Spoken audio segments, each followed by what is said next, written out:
Greetings चित्रकाधीश। तो आज topic है सुबह सुबह की उनकी दिल की बातें। ठीक है, हमने लिए हैं 3 ऑब्जेक्ट। शुरुआत करते हैं टैरो से एंड करते हैं हम कार्ड्स की शफलिंग। कुछ कार्ड तो यहाँ पे आई हैं, कुछ कार्ड जो आए हैं वो देखते हैं क्या है। एंड जो कार्ड से मैसेज आया है वो है भाई queen of cups, cancer, Scorpio, Pisces. ठीक है, तो क्वीन आई है, ऐसा हम कह सकते हैं। The queen here represents something. क्या है वो? ठीक है, तो यहाँ पे सबसे पहले तो इमोशंस का भाव नजर आता है। लेकिन इमोशंस कैसे हैं कि ये अपने आप को साबित करना चाहते हैं या फिर प्रूव करना चाहते हैं। आई थिंक कहीं ना कहीं इनको ये जज्बात महसूस हो रहे हैं कि हाँ, आई एम समथिंग डिफरेंट, मुझ में कुछ कैपेबिलिटी है। ठीक है, दूसरी बात, ये शायद बहुत चार्मिंग हो सकते हैं, इसलिए आप इनके प्यार में पड़े। तो इनको ये जो अपनी कहते हैं ना आइडेंटिटी, उसे कंटिन्यू करना है। तो ये किसी भी हालत में अपने आप को चेंज करने के लिए रेडी नहीं है। और अगर आपके लिए वो चेंज हो भी रहे हैं तो 10 बार आपको सुना सकते हैं कि क्यों और किस लिए वो अपने आप में बदलाव ला रहे हैं। That is the one thing. Queen of cups में जो एनर्जी है, थोड़ी सी रिबेलियस एनर्जी हमें दिख सकती है, जहाँ पे ये पर्सन रिबेलियस टाइप का नेचर भरा हुआ हमें यहाँ पे दिख सकता है। दरअसल वो चाहते हैं कि अगर आप इनको प्यार करते हो तो इनके प्यार में खींचे चले आओ। जब भी आपको बुलाए आप आ जाओ। दैट मीन्स अगर आपको कॉल करे तो पिक अप द कॉल। अगर आपसे मिलना चाहते हैं so do the appointment, do the necessities. ऐसी कहीं ना कहीं उनकी सोच हमें यहाँ पे नजर आती है। सेकंड जो कार्ड है किंग ऑफ वॉन्ड्स। तो क्वीन को कॉम्प्लीमेंट देते हुआ किंग यहाँ पे हमें दिख रहा है। एंड ये है पैशन का किंग, एरीज लियो सैज का।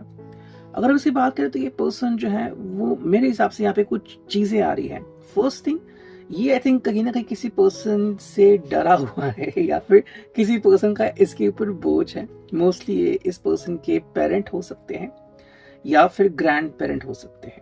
ठीक है, किसी किसी हालत में ब्रदर भी हो सकता है कि अगर उनको पता चल गया आपके बारे में तो क्या होगा, इनकी पिटाई होगी, क्या होगा, whatever could be going on.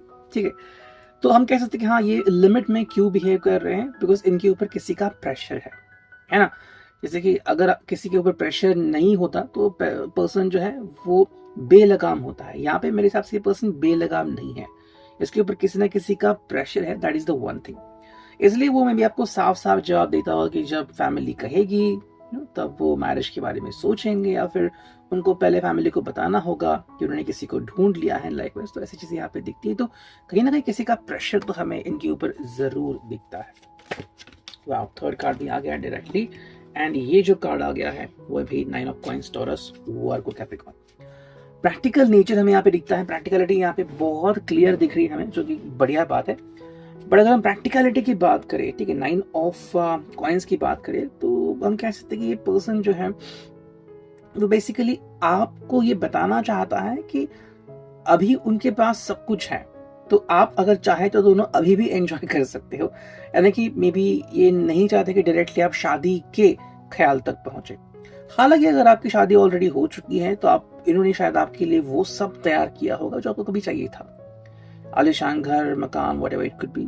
कहने की बातें हैं, बट डिपेंडिंग ऑन दैट, अगर आपको खुश रहना है, ठीक है, तो आप कैसे खुश रहोगे आपको खुद जज करना होता है। मेरे हिसाब से ये पर्सन आपको बताना चाहता है कि आपके लिए बहुत सारी मेहनत करने को भी रेडी है। बस उसके लिए इम्पोर्टेंट है वो है डाउन टू अर्थ रहना, या फिर आपका ये बार बार इनको कहना या जताना दैट यू लव देम, या फिर आपको इनके ऊपर विश्वास है, जो उनके लिए काफी बड़ी बात है।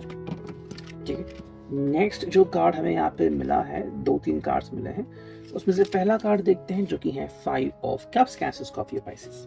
ठीक है, सो यहाँ पे रोमांस तो डेफिनेटली है, इरोटिका भी हमें यहाँ पे दिखता है।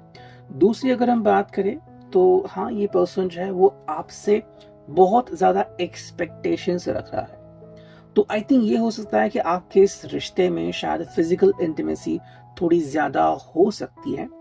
हालांकि इस इंटीमेसी में कितना आगे बढ़ना है, कितना नहीं बढ़ना है, ये आपके ऊपर डिपेंड है। अगर आप चाहते हो तो इस इंटीमेसी को वहीं पे रोक सकते हो, अगर आप चाहते हो तो इस इंटीमेसी को आगे ले जा सकते हो, लेकिन आपका खुद का डिसीजन होगा। नेक्स्ट कार्ड है 5 of swords, Gemini, Libra, Aquarius. यहाँ पे अगर किसी को कोई गलतफहमी हो सकती है, so that because of x हो सकती है, ठीक है।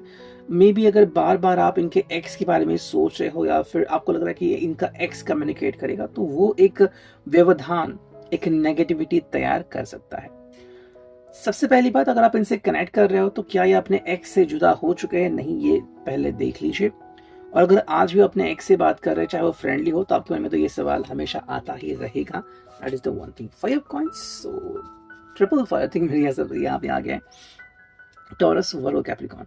अगर हम इसकी बात करें तो आई थिंक ये पर्सन जो है वो बिकॉज ऑफ हिज और हर वर्क, जिस तरह से उन्होंने काम किया है, ठीक है, मे बी कभी आपको चिढ़ा है या फिर कभी आपको गुस्सा दिलाया है, ओके, तो इस कारण से शायद आपसे दूर भी रहना पड़ सकता है। इनमें से कुछ लोग जो है वो अभी आपसे दूर रह रहे हैं और अभी दूर रहने के बाद उनको असलियत, कीमत पता लगी कि भाई उन्होंने क्या गलती की है। नेक्स्ट जो कार्ड मिला है वो है जस्टिस। हालांकि ये कार्ड रिवर्स आ गया था, बट हम स्ट्रेट ही लेंगे, ठीक है। जस्टिस का कार्ड यहाँ पे आ चुका है। अगर हम जस्टिस की बात करें, लिब्रा साइड, ये पर्सन बेसिकली चाह रहा है कि जस्टिस हो, लेकिन इस जस्टिस हो ही नहीं रहा है। सिंह कहते हैं ना कि भाई सब कुछ सही हो लेकिन सही हो ही नहीं रहा है, बिल्कुल वही है कि वो चाहते हैं जस्टिस हो, आप इन्हें समझे एंड वो सब चीजें हो जाए कि जो इन्होंने कभी सोची थी, आप दोनों के बीच की नेगेटिविटी चली जाए, लेकिन ये हो ही नहीं रहा है। या तो आप रेडी नहीं हो या फिर कुछ चीजें हो गई है, बिकॉज ऑफ दैट आप थोड़ा समय ले रहे हो। वो चीज यहाँ पर हमें क्लियर दिखती है। अरे तो यहाँ पे जो हमने हिंदी ओरेकल ली है उसमें से हमें क्या कार्ड दिखते हैं। पहला जो कार्ड यहाँ पे आ चुका है वो है मोटिवेटेड, प्रेरणा देना। तो ये काफी बड़ी बात है। सबसे पहली बात जो यहाँ पे दिखती है वो है मोटिवेटेड। तो मोटिवेशन काफी इंपॉर्टेंट है यहाँ पे। अगर आप मोटिवेशन आपके रिश्ते में कम पड़ रहा है, सो आप दोनों के लिए इंपॉर्टेंट होगा कि एक दूसरे को मोटिवेटेड करते रहें। सेकंड जो कार्ड है वो है मूविंग ऑन, आगे बढ़ते रहना। हो सकता है कि आप दोनों में से कोई एक जो है वो आगे बढ़ रहा है, या तो ये खुद बढ़ रहे हैं या फिर आप बढ़ रहे हैं, ठीक है। अभी भी आपको पता है कि आगे बढ़ नहीं रहे हैं या फिर बढ़ रहे हैं, वो आपका अपना डिसीजन हो सकता है। बट अगेन मेरे हिसाब से कि कोई अगर आगे बढ़ रहा है तो ये काफी इंपॉर्टेंट स्टेप होती है लाइफ के, कि वो रेडी है जो भी चीजें हो उनको फेस करने के लिए। एक और कार्ड आ गया है जो कि है डिसेप्शन, की धोखा। ये शायद उनके तरफ से भी हो सकता है और आपकी तरफ से भी।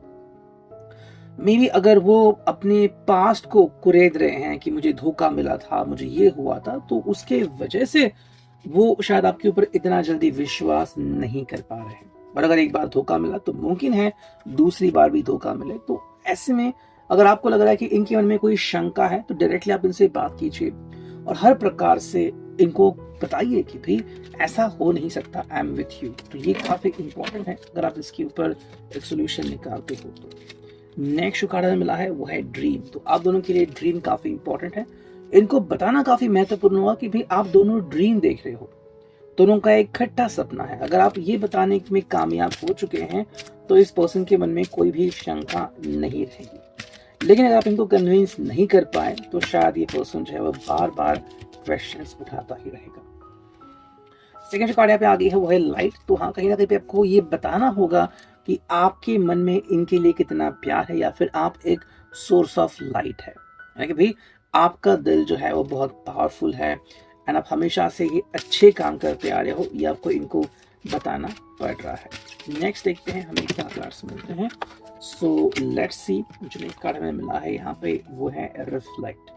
कहीं ना कहीं जस्टिस से कनेक्टेड है कार्ड। तो रिफ्लेक्शन यहाँ पे काफी इंपॉर्टेंट है। But as you can see यहाँ पे एक चीज टूटी हुई है, रिफ्लेक्शन कैसे देखने को मिलेगा।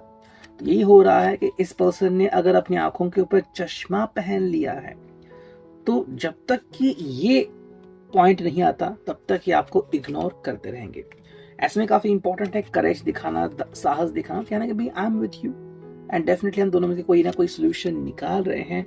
और इसके लिए काफी इंपॉर्टेंट है एक दूसरे को नर्चर करना है, वही बताना कि I am with you and हम दोनों मिलकर कोई ना कोई सोल्यूशन जरूर निकालेंगे। उसके लिए इंपॉर्टेंट है प्रॉस्पेरिटी। जैसे आप दोनों जो है वो सेम सोच मेंटेन करोगे तो दोनों की जिंदगी में काफी अच्छा मुनाफा इजाफा हमें देखने को मिल सकता है। आज कर रही, I hope it is right.